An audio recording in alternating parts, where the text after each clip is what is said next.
The weather on Monday, January 9th, 1956 warmed throughout the day. It hit 40 degrees Fahrenheit by nightfall. The front cover of the New York Daily News featured a photo of patrolman Ray Cusack, who rescued many children from a fire in Hempstead, New York. Dwight Eisenhower was still undecided on whether or not to seek a second term, while Democrat hopeful Adlai Stevenson claimed Ike's recent State of the Union address was merely a veiled state of the Republican Party. Meanwhile, the families of both U.S. diplomats and UN officials fled from the Jordanian sector of Jerusalem after violent anti-Western riots broke out for the second day in a row. And if you turned on your radio at 8:15 p.m. Eastern Time, you'd have heard a Boston Symphony concert on NBC and a Metropolitan Opera audition on ABC. WOR aired True Detective, but if you wanted to hear the best in radio detective fiction, you'd have turned on CBS, where Bob Bailey was starring in Jack Johnstone's production of Yours Truly, Johnny Dollar, written by E. Jack Neuman. From Hollywood, it's time now for Johnny Dollar. This is Orrin Vance. Orrin Vance? Yeah, you sent me up to Ossining 7 years ago, you remember? Huh? Oh, yes, I think I do. You know, I thought a lot about coming out and killing you, Dollar. Mm-hmm. But instead, I'm going to do you a favor. Yeah? Yeah.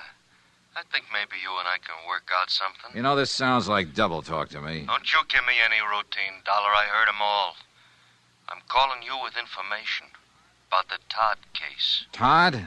I don't remember. Well, look it up. It cost your company $75,000. Hey. Hello? Vance?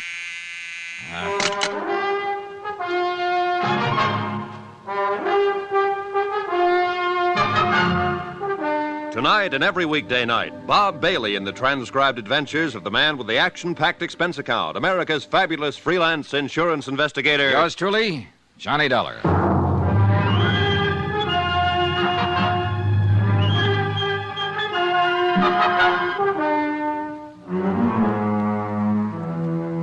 Expense account submitted by Special Investigator Johnny Dollar to Four State Insurance Company, Wilmington, Delaware. Attention, Mr. Don Freed, Chief Investigator, Claims Division.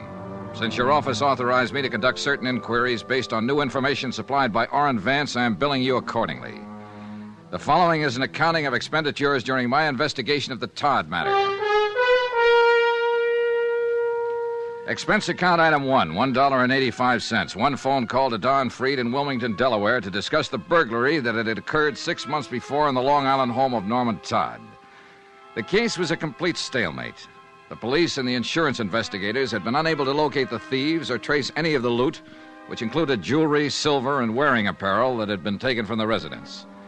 I requested Don to forward whatever details they had, along with an accurate list of the stolen items and complete descriptions.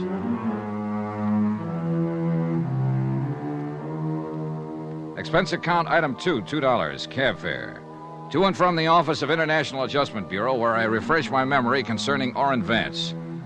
A good look at the files, and I remembered him well. Back in 1947, he'd been involved in a well-engineered swindle of the Seaman Clothing Company. Almost got away with it. And it was my investigation and testimony that finally put him behind the bars. Hi. Huh? Vance? Yeah. Oh, hello, Dollar. You haven't changed a bit. You have. Yeah, sure I have. You took 7 years of my life away from me. Did you do what I told you to on the phone? People like you don't tell me what to do, Vance. Come on in. Oh, sure. Thanks. Nice place you got here. Yeah, I like it. Sit down.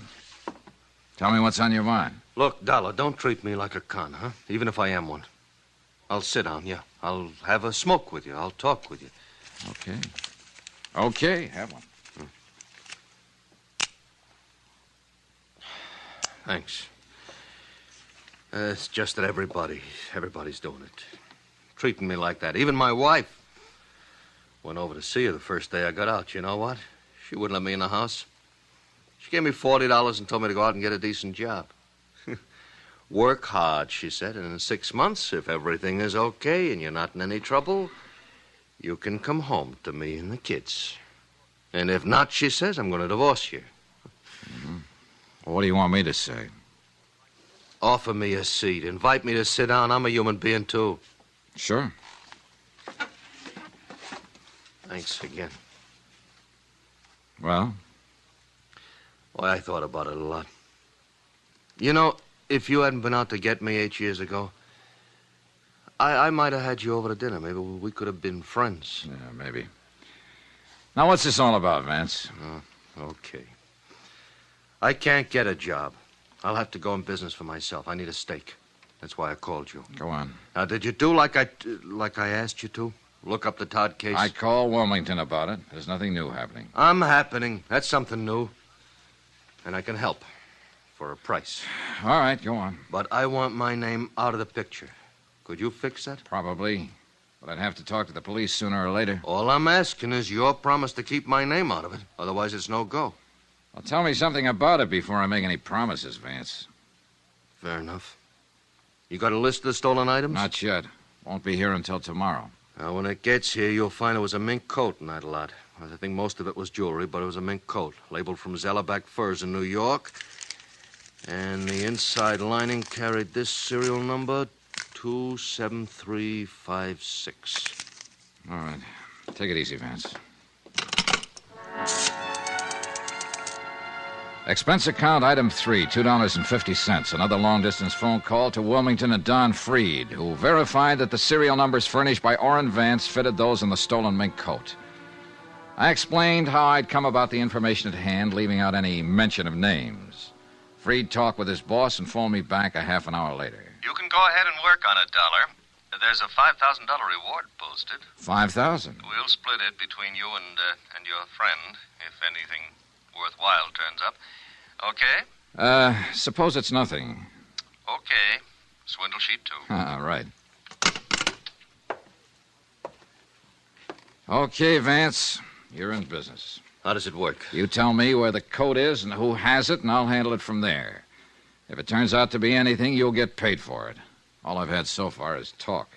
I'll tell you where the coat is and who has it, but before I do that, you give me a check. What? A check for $2,500. You date it 2 days from now. That'll give you a chance to look into it and see if I know what I'm talking about. And you can stop payment any time within 2 days if my tip doesn't work out. Mm-hmm. On the other hand, I'll have the check and bye-bye. Where to? Homewood, Indiana. My plane leaves in an hour. I may want you around for some questions. No, I'll give you the tip. That's all. You ask somebody else the questions. Well? Okay. What's the matter? You afraid? Sure. Haven't you noticed? I'm a stool pitcher.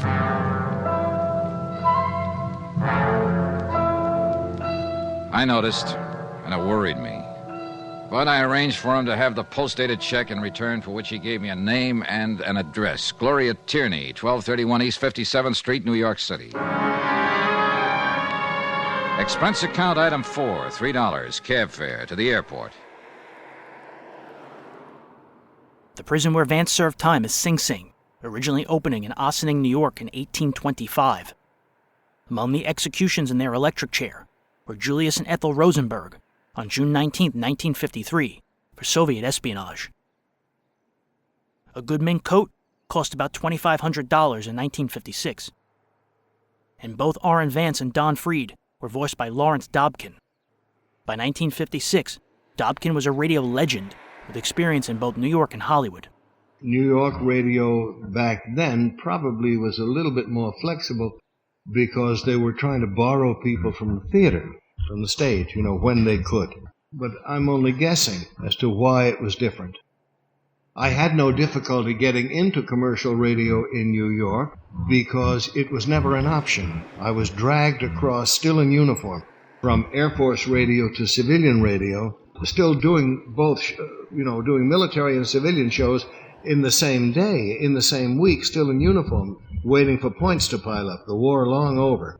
Because, as it happened, my immediate superior in the Air Force, Radio Propaganda Unit Number 1, was in commercial radio, had been in commercial radio. We had been at school together in New Haven. We had done broadcasts together before the war on the Yankee Network in New Haven, Connecticut, with him playing the piano and me reading words. And then I found him as my director-producer. He was a captain and I was closest they could get me to civilian. They kept on tearing stripes off my sleeves as fast as I could sew them up.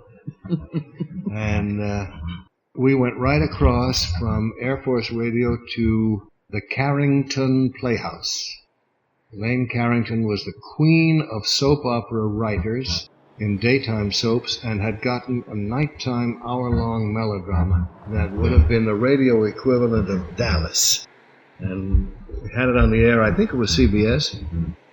And all of us who were in uniform were in there doing the Carrington Playhouse.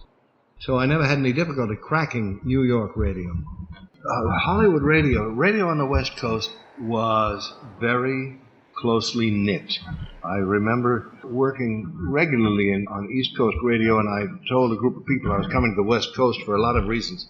3 or 4 of my good friends in New York radio said, "You're going to be very hard-pressed to earn a living. They will not let you in. You're going to have a rough time. You don't know what a closed shop that is." It starts with the directors, the actors, but basically the directors and the writers have a very rigid attitude toward incoming talent, much more than New York. And I was getting this from Ted DeCorsia, Santos Ortega, the guys I was working with. I found that to be quite true. I came out from New York with my own series on ABC. I was starring in a show, Ellery Queen. I was the 11th or 12th Ellery. And the show provided me with, a foothold, and I felt quite comfortable because I thought they cannot ignore me. I am here doing a show every week, and they must hear it, and they must allow me entry and give me auditions, etc. Not so. It was enormously difficult. And Lillian's experience with Bill Spears saying, "Nope," is quite typical. I think it was Norman Macdonald, not with Gunsmoke, but something else, who was the first West Coast director to allow me in to his normal casting procedure. And then Dwight Hauser, rest in peace, at ABC. After that, it became a little easier. But when Ellery Norman was not that entrenched. I mean, when we started, he was sort of a beginner himself. That's right. And I think that helped. He was more flexible. I saw Orrin Vance off on a westbound plane to Indiana. 45 minutes later, I boarded Flight 37 for New York. Expense account item 5, $18.85. The cost of getting me from Hartford to New York. I checked in at the New Weston and went directly to the Metropolitan Police Station, where I asked if Gloria Tierney had a record. A check in the police files revealed that she was not listed. About 7 o'clock, I had a bite to eat, and then I walked over to the 57th Street address, a small apartment building.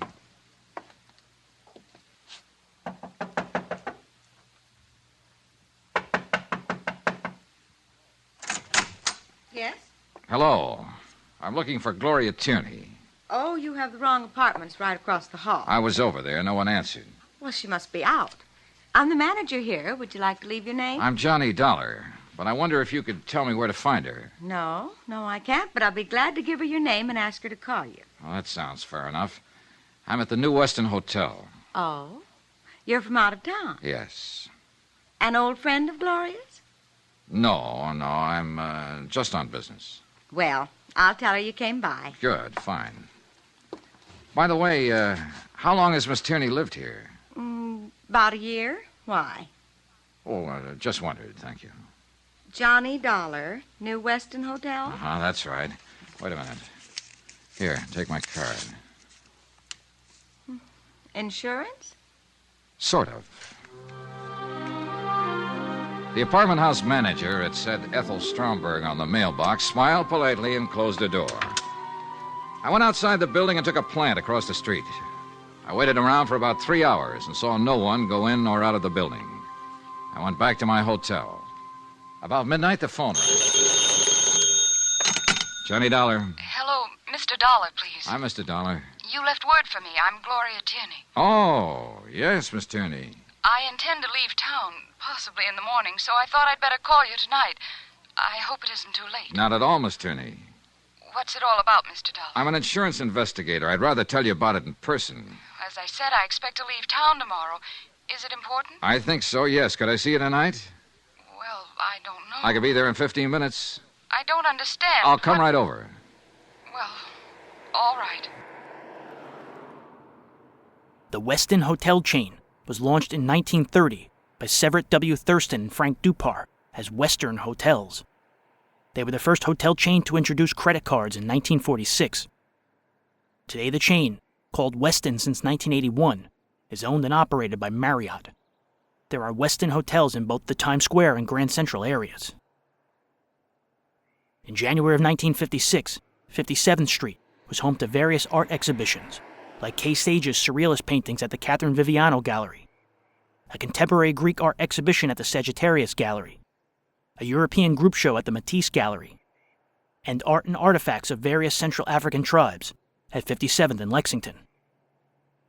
The Sutton Theater, also on 57th Street, was showing The Night My Number Came Up, starring Michael Redgrave and Sheila Sim. Gloria Tierney's fictional apartment at 1231 East 57th Street is an impossibility. The address would put it in the East River.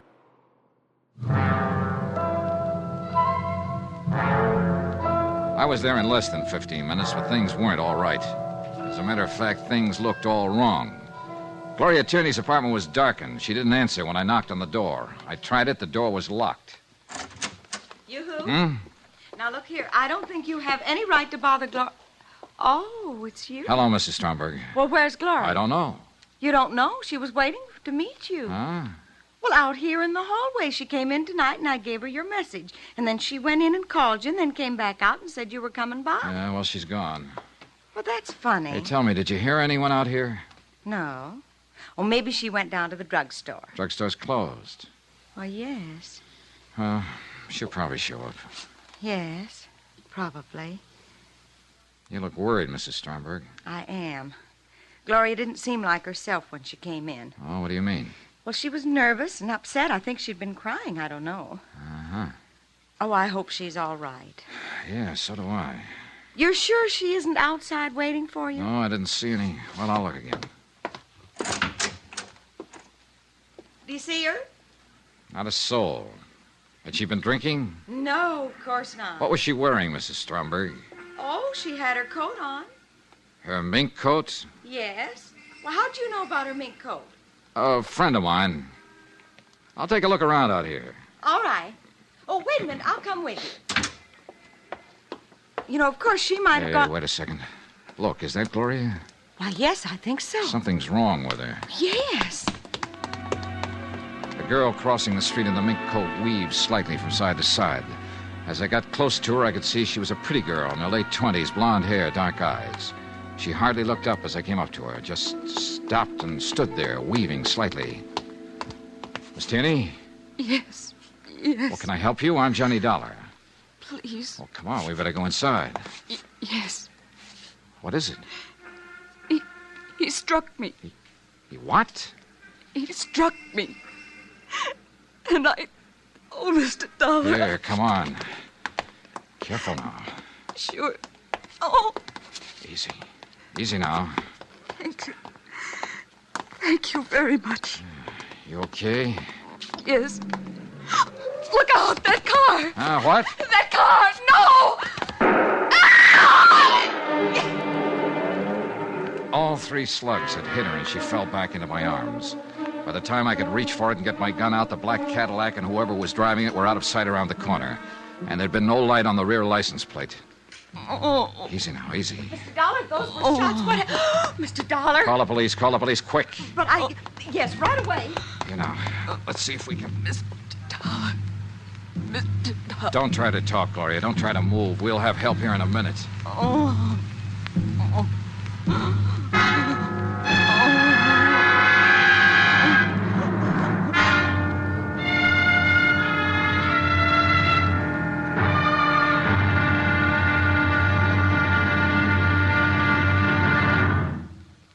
There'll be another intriguing episode in our story of the Todd matter tomorrow. Tomorrow, the same old business of murder, but with a brand new twist.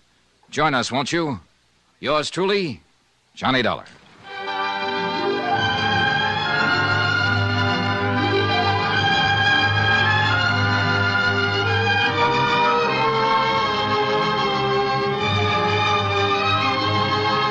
Yours Yours truly, Johnny Dollar, starring Bob Bailey, is transcribed in Hollywood. Written by John Dawson, it is produced and directed by Jack Johnstone. Be sure and join us tomorrow night, same time and station, for the next exciting episode of Yours truly, Johnny Dollar. Roy Rowan speaking.